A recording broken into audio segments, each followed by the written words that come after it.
Britain is baking. Shrinking reservoirs, scorched land and hosepipe bans. Pain for those whose livelihoods depend on this parched earth, those growing the food this island needs. So this is milling wheat. Arable farmer Matt Cully is harvesting wheat 3 weeks early and 50% less than he expected. I'm going to lose around £20,000 just on my milling wheat crop. And that is being mirrored around the area that we work in.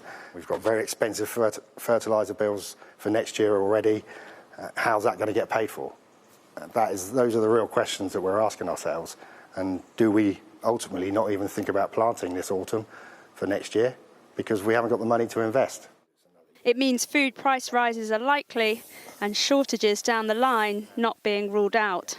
What we've already seen is that there's been a shortage of cucumbers, and that's because of what's happening with the heat wave in other countries. So it really depends exactly which crops and it's going to be. It could be some of our irrigated crops where growers may run out of water. It could be some of our fruit crops, depending on what happens at harvest. These maize crops are about 4 foot tall right now, but they should be at least twice the height, far above my head, and you shouldn't even be able to see me through them. But since the farmer planted them in March, he's had just a third of the rainfall that he would have expected.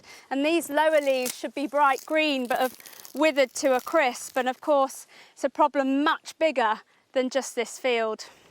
England and Wales have just recorded their driest July on records going back 190 years. New Met Office data suggests England received just 6.5 millimetres of rain on average, Wales 9.3 millimetres, both around 90% less than what we'd expect for July. And it's not just farmers feeling the heat. Much of England under a yellow or amber heat health alert, with temperatures over 30 degrees expected to strain both vulnerable people and the NHS as a whole.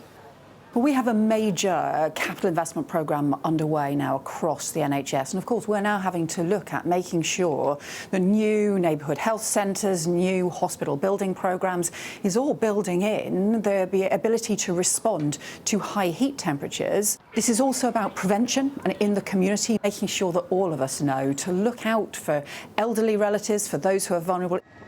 Britain's hot and dry weather is still taking us by surprise, but it's sadly in line with what climate scientists have forecast. Some changes to our climate now already baked in. Just how dramatic they are is not set in stone. Victoria Seabrook, Sky News.